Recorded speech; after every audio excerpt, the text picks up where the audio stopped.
शुभ दिवस. मणक्यात गॅप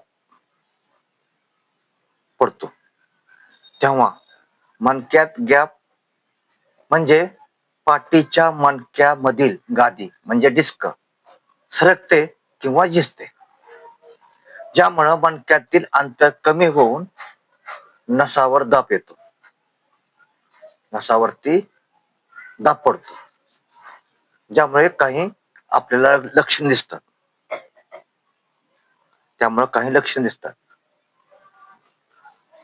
तेव्हा ती लक्षणे कोणती आपण सुरुवातीला जाणून घेऊ. आणि हे माहित असणं गरजेचं आहे. तर काय होतंय, स्नायू कमकुवत होतात. कंबर आणि मानेमध्ये तीव्र अशा वेदना होतात बघा. मणक्यात गॅप पडला की कंबरेमध्ये आणि मानेमध्ये तीव्र अशा वेदना होतात, जे सहन होत नाहीत. आणि नसावर दाब पडल्यामुळं हातापायांना मुंग्या येतात, हातपाय सुन्न होतात.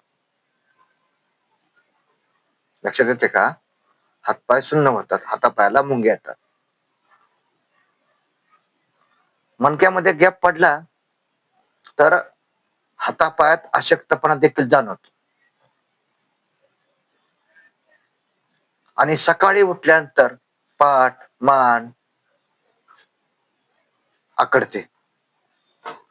सकाळी उठल्यानंतर मान पाठ आकडते बघा. ही प्रमुख लक्षणे आहेत. मणक्यात गॅप पडल्या नंतरची लक्षणे ही प्रमुख आहेत. मणक्यात गॅप पडला असेल तर कुठली लक्षणे असतात, तर स्नायू कमकुवत होतात, कंबर आणि मानेमध्ये तीव्र वेदना होतात, नसावर दाब पडल्यामुळे हातापायाला मुंग्या येतात, हातपाय सुन्न होतात, खाली वागताना किंवा वजन उचलताना प्रचंड प्रमाणात वेदना होतात, हातापायांना अशक्तपणा देखील जाणवतो आणि सकाळी उठल्यावर मान पाठ आकडल्यासारखे वाटते. ही काही लक्षणे आहेत मणक्यात गॅप पडण्याची. मणक्यात गॅप पडल्यावर अशी लक्षणे दिसतात, हे लक्षात ठेवा. तेव्हा आपण ह्याच्यावरती उपाय करणे हे अत्यंत गरजेचं आहे. तर तेव्हा सुरुवातीला कुठला उपाय करायचा, तर सुरुवातीला पहिला एक दिवस तरी कमीत कमी पूर्ण विश्रांती घ्यायची. तशी विश्रांती मणक्यात गॅप पडल्यानंतर विश्रांती घ्यायचीच असते. मग तुम्ही 8 दिवस घ्या, 10 दिवस घ्या, 15 दिवस घ्या. जेवढी विश्रांती तुम्ही घ्याल तेवढे तुमच्या मणक्यातील गॅपसाठी हे फायदेशीर आहे. तर सुरुवातीला एक दिवस काय करा, बर्फाने शेकायचं. जिथं दुखरा भाग आहे, जो भाग दुखतो तिथं बर्फाने शेकायचं. आणि नंतर बर्फाने शेकल्यानंतर काय करायचं बघा, गरम पाण्याच्या पिशवीनं शेक द्यायला विसरायचं नाही. कारण गरम पाण्याच्या पिशवीने शेक दिल्यास होणाऱ्या तीव्र वेदना हा कमी येतात, वेदना होत नाहीत. इतकंच नाही तर सूज देखील कमी व्हायला मदत होते, नव्हे होतेच. म्हणून सुरुवातीला बर्फाने शेका आणि नंतर गरम पाण्याच्या पिशवीने शेका. यामुळे वेदना ही कमी होतात आणि सूजही कमी होते.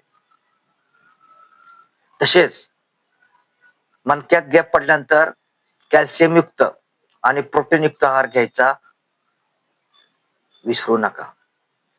कुठला? कॅल्शियम युक्त आणि प्रोटीन युक्त आहाराचे सेवन करायचं. भुजंगासन, शलभासन यासारखी योगासने करायला हरकत नाही. कॅल्शियम युक्त आणि प्रोटीन युक्त आहार मात्र नक्की जरूर घ्या. आणि आहारामध्ये दुधाचे पदार्थ उदाहरणार्थ दूध, दही, पनीर, चीज, लोणी वगैरे यांच्या मुबलक प्रमाणात सेवन करा. त्यांचं मुबलक प्रमाणात सेवन करायचं. सुकामेवा खायचा. सुकामेवा खावा, खाल्ला पाहिजे. मणक्यात गॅप पडला असेल तर सुकामेवा खाल्ला पाहिजे. दुधाचे पदार्थ आहारात सेवन केले पाहिजे. ताजी फळं खा. यामुळे काय होईल, तुमच्या मणक्यातील पडलेला गॅप चटकन भरून निघेल. मणक्यातील गॅप चटकन भरून निघेल. परंतु हालचाल करायची नाही, जास्त हालचाल करायची नाही. शक्यतो बेड रेस्ट घ्यायचा. मणक्यात गॅप पडल्यानंतर पूर्ण विश्रांती घेणं हे अत्यंत फायदेशीर आहे. मणक्यात गॅप पडल्यानंतर हालचाल थोडी देखील करू नका. मणक्यात गॅप पडल्यानंतर हालचाल थोडी बी करू नका.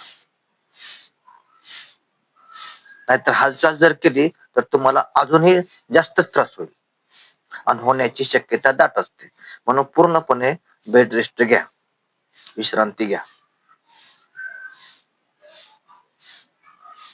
आणि खबरदारी कुठली घ्यायची मणक्यात गॅप पडल्यानंतर? जास्त वजन उचलायचं नाही. अजिबात जास्त वजन उचलायचं.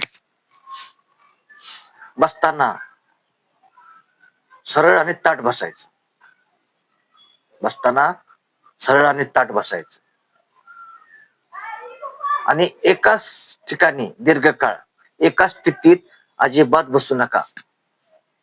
एकाच स्थितीत एका ठिकाणी दीर्घकाळ बसू नका. ही काळजी घ्या, खबरदारी घ्या. एवढं जरी केलं ना, तुमचा मणक्यातील गॅप सहजासहजी भरून निघेल. एवढं जरी केलं तर मणक्यातील गॅप सहजासहजी भरून निघेल. एक नंबर विश्रांती घ्यायची, बेड रेस्ट.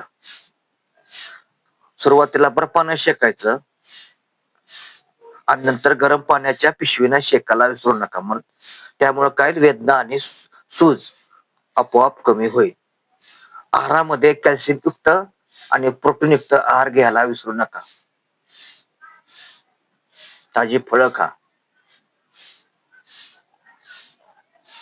एवढं जरी केलं तर तुमचा मणक्यातील गॅप भरून निघेल. कॅल्शियम युक्त आणि प्रोटीन युक्त पदार्थ भरपूर खा. काही दिवसातच तुमचा मणक्यातील गॅप भरून निघेल. आणि फक्त खबरदारी घ्यायची, त्यामुळे जास्त वजन उचलायचं नाही.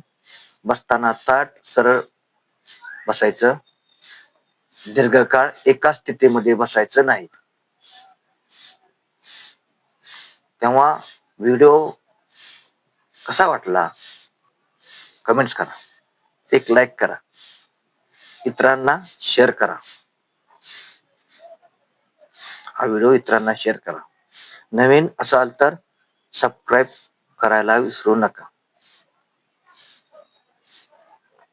आणि नवीन व्हिडिओ पाहण्यासाठी, पुढील व्हिडिओ पाहण्यासाठी बेल आयकॉनला टच करा, जेणेकरून माझं नोटिफिकेशन तुमच्यात पोहोचेल.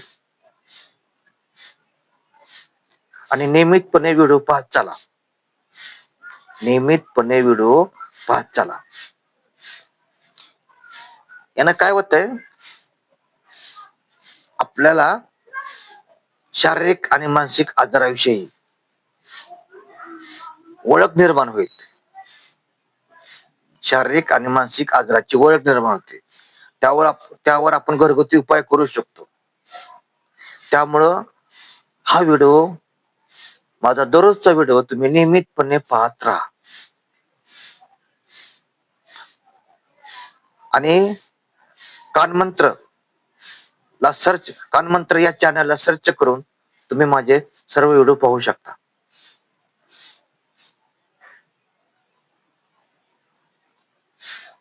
तेव्हा व्हिडिओ कसा वाटला लाईक करा, शेअर करा आणि पुढील नवीन व्हिडिओ पाहण्यासाठी बेल आयकॉनला टच करा. धन्यवाद.